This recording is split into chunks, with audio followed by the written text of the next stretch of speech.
और विद्यार्थियों, आज हम बात करेंगे माध्यमिक देने वाले बच्चों से। माध्यमिक देने वाले बच्चे ध्यान रखेंगे कि कुछ ऐसे बातें हैं जिन्हें परीक्षा से पहले जानना बहुत ज़रूरी है और उनको दिमाग में रख के, ध्यान में रख के जाना परीक्षा हॉल तक बहुत ज़रूरी है। क्या कि कुछ इंस्ट्रक्शन होते हैं बोर्ड के, उसे मानना पड़ता है। सबसे पहले तो ध्यान रखेंगे कि अपने विद्यालय का यूनिफॉर्म यानी जो पोशाक है विद्यालय की वो पहनकर जाएंगे और साथ में पेन, पेंसिल इत्यादि के साथ साथ क्लियर बोर्ड यानी जो राइटिंग पैड है या राइटिंग बोर्ड है वो क्लियर होना चाहिए, यानी ट्रांसपेरेंट यानी पारदर्शी, आमने सामने दिखे ऐसा बोर्ड लेके जाएंगे वाइट कलर का, ताकि एग्जामिनर आपको एग्जामिनर हॉल में घुसने दे। उसके बाद ये ध्यान में रखेंगे कि आप जब विद्यालय जा रहे हैं किसी स्कूल में परीक्षा देने, तो बहुत ध्यान से मोबाइल या कोई भी इलेक्ट्रॉनिक गैजेट अपने साथ लेकर नहीं जाएंगे। गार्जियन अगर जाते हैं गार्जियन के पास रखें, नहीं तो अगर अकेले जा रहे हैं तो ये ध्यान में रखेंगे कि आपके पास किसी भी प्रकार का कोई भी इलेक्ट्रॉनिक सामान या गैजेट नहीं होना चाहिए और ना ही लेकर प्रवेश करने देंगे और ना ही ये सोचेंगे कि बैग में लेके जा रहे हैं स्कूल में रख देंगे। नहीं, संग में लेकर ही नहीं जाना है, इसको ध्यान में रखेंगे।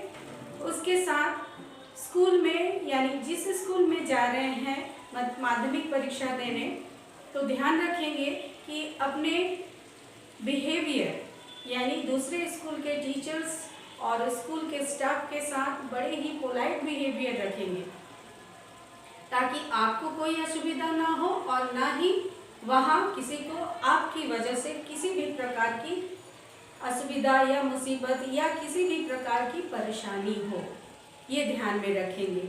और ये जीवन का पहला पड़ाव होता है माध्यमिक परीक्षा देना। धीरे धीरे हम सजेशन के रूप में ज्योग्राफी यानी भूगोल का कुछ क्वेश्चन देते रहेंगे सजेशन, आप उनको फॉलो कीजिए।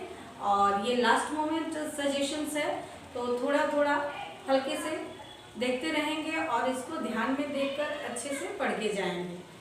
तो पहला जो क्वेश्चन होता है वो होता है 1 नंबर का, उसमें कोई ऑप्शन नहीं, ऑप्शन यानी क्वेश्चंस का अलग नहीं रहता है, 14 नंबर का ही रहता है। 14 प्रश्न देते हैं, शॉर्ट क्वेश्चन 1 नंबर का होता है।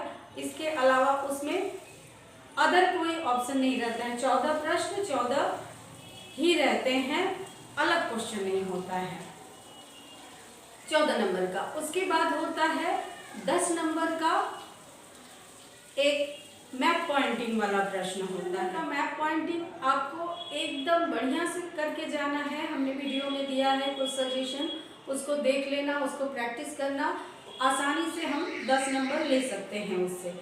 उसके बाद होता है 2 नंबर शॉर्ट क्वेश्चंस, उसके बाद 3 नंबर शॉर्ट क्वेश्चंस आते हैं, तो उसके बाद 5 नंबर के आते हैं।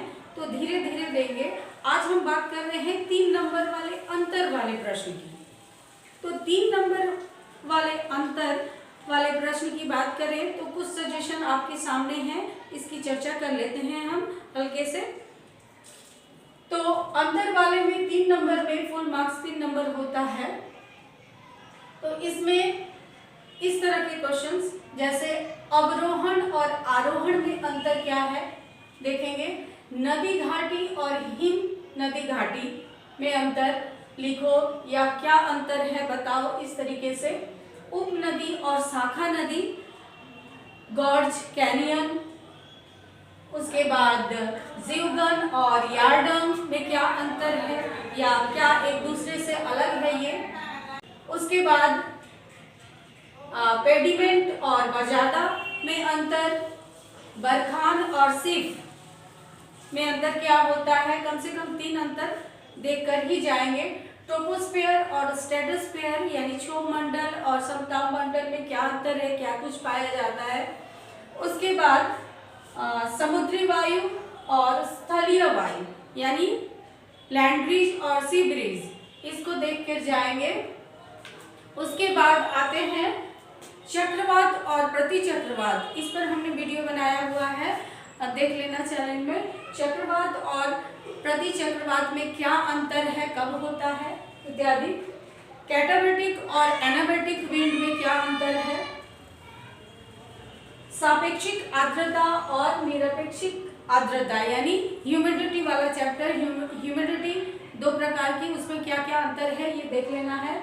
और समुद्री तरंग यानी वेव्स और स्वेल, समुद्री तरंग और समुद्री लहर को याद करके जाएंगे अंतर। उसके बाद बायोडिग्रेडेबल वेस्ट और जैव अपघटनीय अवशिष्ट और गैर जैव निम्नीकरण अवशिष्ट क्या होता है, इनमें क्या अंतर होता है ये देखकर जाएंगे। उसके बाद है गर्म लहरें और शीतल लहरें यानी कोल्ड करंट और वार्म करंट क्या होता है, इसमें क्या अंतर होता है ये देख लेंगे।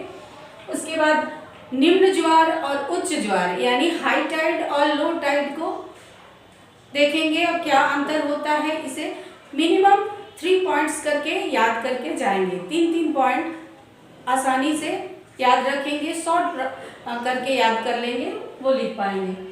उसके बाद भूमध्य रेखीय ज्वारीय वन और या फिर भूमध्य रेखीय सदाबहार वन और भूमध्य रेखीय पतझड़ के वन, इसमें क्या अंतर होता है ये याद करके जाएंगे। उसके बाद उत्तर भारत की नदी और दक्षिण भारत की नदी में क्या अंतर है, भाबर खादर में क्या अंतर है, इस तरीके से अंतर वाले प्रश्न आते हैं, इसको जरा देख लेंगे। और इसको बढ़िया से शॉर्ट में करके 3 नंबर का है, लेकिन main to the point answer लिखेंगे। और बच्चे क्या करते हैं, जानते हैं किसी चीज के बारे में जानते हैं तो लॉन्ग करके लिखना शुरू कर देते हैं, ऐसा नहीं, पॉइंट करके क्या क्या अंतर है, ए में क्या अंतर है, बी वाले में 1 नंबर में क्या अंतर है, एकदम शॉर्ट एक लाइन में करके लिखेंगे तो टाइम की भी बचत होगी और आंसर अगर टू द पॉइंट होगा तो नंबर एप्रोप्रिएट मिलता है, बिल्कुल 3 का 3 नंबर मिलता है। तो अब तक ये प्रैक्टिस करेंगे, नेक्स्ट वीडियो में हम बताएंगे 2 नंबर वाले प्रश्नों के सजेशन। Thank you.